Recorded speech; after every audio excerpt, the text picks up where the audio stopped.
پھر بادشاہ کو یاد ہی نہیں رہا کہ میں نے اس کو جیل میں ڈال دی، کیونکہ بادشاہ سلامت کی ایک تو بیوی ہوتی نہیں تھی، کافی ساری بیوی ہیں، پھر ان کی بہت ساری مشغولیات ہیں، تو کافی عرصہ وہ جو بیوی ہے وہ جیل میں پڑی تھی۔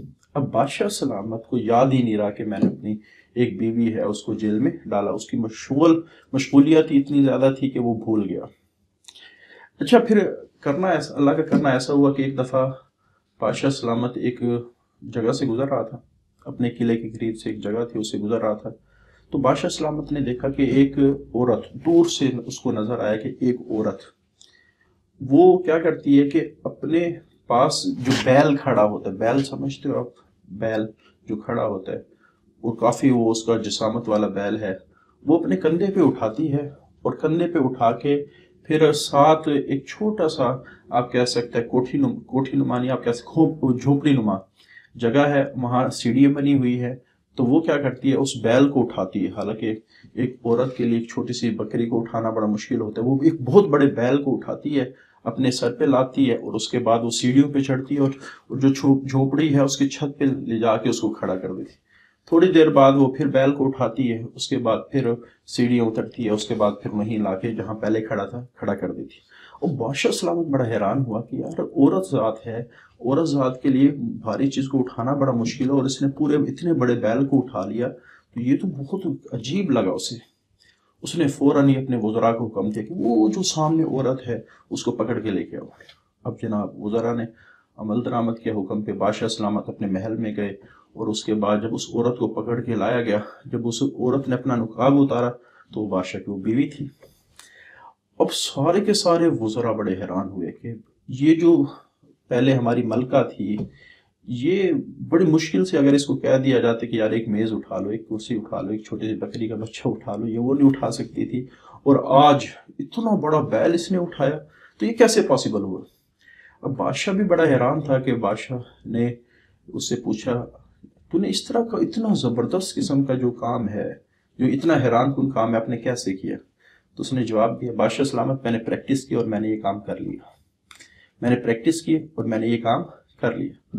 اب بادشاہ سلامت کے سامنے جب یہ الفاظ آئے تو بادشاہ سلامت کو فوراً ہی وہ پہلا جو ہوا تھا جہاں سے بات سٹارٹ ہوئی تھی وہ سارا گھومنا شروع ہو گیا۔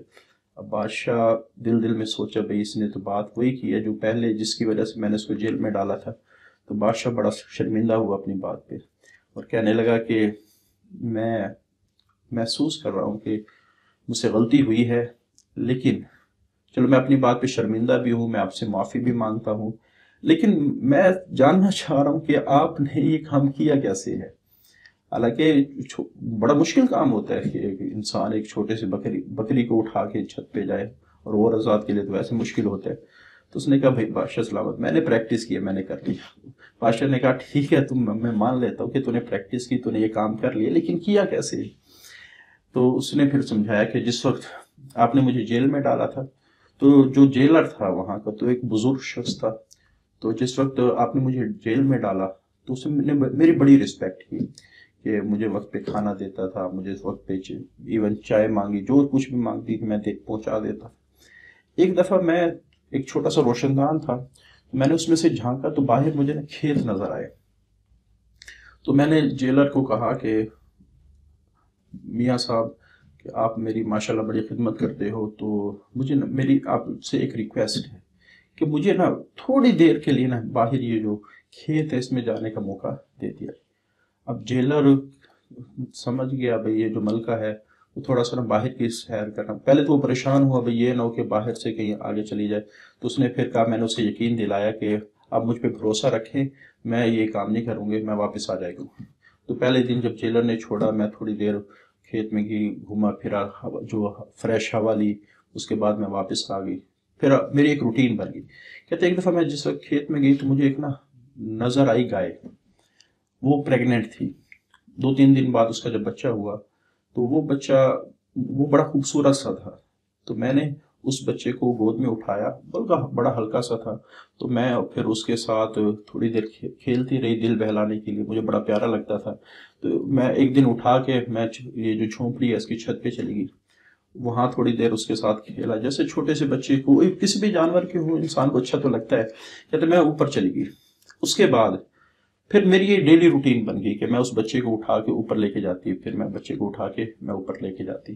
خیر وہ بچہ تو بڑا ہوتا گیا، لیکن چونکہ میری ایک روٹین تھی ڈیلی کی کہ میں اس کو اٹھا کے میں نے اوپر لے کے جانا ہے، تو وہ جو گائے کا بچہ تھا بعد میں وہ بیل بن گیا، لیکن وہ میرے ساتھ اتنا مانوس ہو گیا کہ مجھے وہ تنگ بھی نہیں کرتا. میرے ساتھ ڈیلی اس نے چھت پہ جانا، میں اس کے ساتھ تھوڑا سا اپنا دل بہلاتی پھر واپس آ جاتی.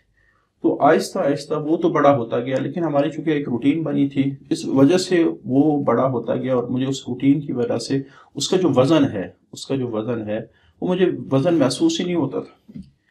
کیونکہ یہ تو انسان کی فطرت ہے، انسان کی جو باڈی ہے، اگر ایک کام کو روزانہ تھوڑا تھوڑا کرتی رہے اور اس میں تھوڑا معمولی سے اضافہ ہوتا رہے، تو ایک وقت آئے گا کہ وہ تو اتنی زیادہ آپ کہہ سکتے اضافہ ہو جائے گا اس کام کے اندر، لیکن اس کی جو باڈی ہے اس کو پتہ نہیں چلے گا. ہاں پہلے دن ہی اگر انسان کوئی بڑا کام کرے پھر اس کو محسوس ہوتا ہے، لیکن اگر پہلے دن تھوڑا کام کرے پھر اس کے بعد اگلے دن اس سے زیادہ، اگلے دن اس سے زیادہ، اگلے دن اس سے زیادہ ایسے کرتا رہے، تو انسان کا جو جسم ہے وہ اس کام کے ہیبیچول ہو جاتا ہے.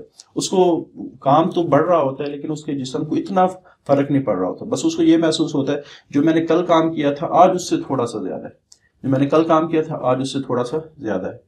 وہ یہ نہیں سوچتا پہلے دن کا کمپیریزن جب آخری دن کے ساتھ کیا جائے تو وہ یہ نہیں دیکھتا بھائی پہلا دن جو کام میں نے کیا تھا اس کے لحاظ سے وہ کام بہت زیادہ ہے، نہیں، وہ کمپیریزن پہلے 2-3 دن کے لحاظ سے کر رہا ہوتا ہے. انسان کی باڈی کہتے ہیں آہستہ آہستہ میرے جسم بھی اسی کے لحاظ سے ڈھلتا گیا، اور ایک وقت ایسا آیا کہ اتنا بڑا بیل بن گیا اور میرے جسم کو وہی آج بھی بچہ محسوس ہوتا ہے.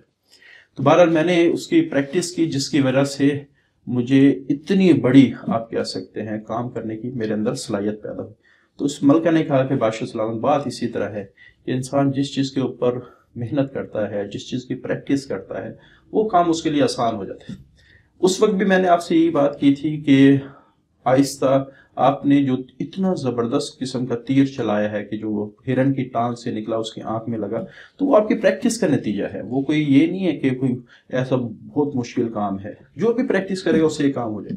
تو خیر بادشاہ سلامت بڑا شرمندہ ہوا، جو وزراء ہے وہ بھی بڑے حیران تھے اس بات کے اوپر، وہ بھی جو ملکہ کی بات سے بالکل انہوں نے حمایت کی.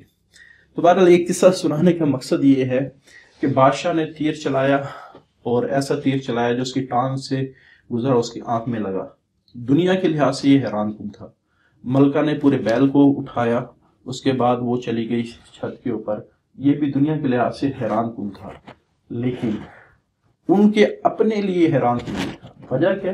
انہوں نے اس چیز کے اوپر محنت کی ہے. تو بچوں ایک جو سب سے زبردست چیز ہے وہ ہے پریکٹس، کہ انسان جس کام میں پریکٹس کرے گا تو اس کے کام کے لحاظ سے وہ پرفیکٹ ہوتا چلا جائے. اور بعض دفعہ انسان اس پریکٹس کی وجہ سے اتنا زبردست طریقے سے کام کر رہے تھے، دنیا والے اس کام سے حیران ہو رہے تھے. اب کافی دفعہ سرکس میں گئے ہوں گے تو وہ جو سرکس والے ہیں وہ بڑے عجیب قسم کے ٹرک کر رہے ہوتے ہیں، تو اس کو دیکھ کے لوگ بڑے تالیاں بھی بجا رہے ہوتے ہیں، بڑے حیران بھی ہو رہے ہوتے ہیں، واہ واہ اس نے یہ کام کر دیا، اس نے اتنی بڑی چھلانگ لگا دی، وہ ایک چھوٹی سی رسی کے اوپر اس نے سائیکل کو چلا دیا، کہ موٹر سائیکل. لیکن ان کے پیچھے جو ان کی پریکٹس ہے وہ بہت زیادہ ہوتی ہے. اب یہ نہیں کہ وہ جو اتنے زبردست قسم کے ٹرک کر رہے ہوتے ہیں وہ ایک ہی دن میں وہ پرفارم کرنا شروع، نہیں، انہوں نے پریکٹس کی ہوگی. ہو سکتا ہے انہوں نے مارے بھی کھائی ہو سکتا ہے ان کی چوٹ بھی لگی ہو سکتا ہے کسی کو بہت زبردست قسم کے بیڈ پہ ہو سکتا ہے وہ 4-5 مہینے کے لیے اس کام کی وجہ سے پڑا ہو، پھر جا کے وہ اس قابل ہوتے ہیں کہ لوگوں کو خوش کر سکیں.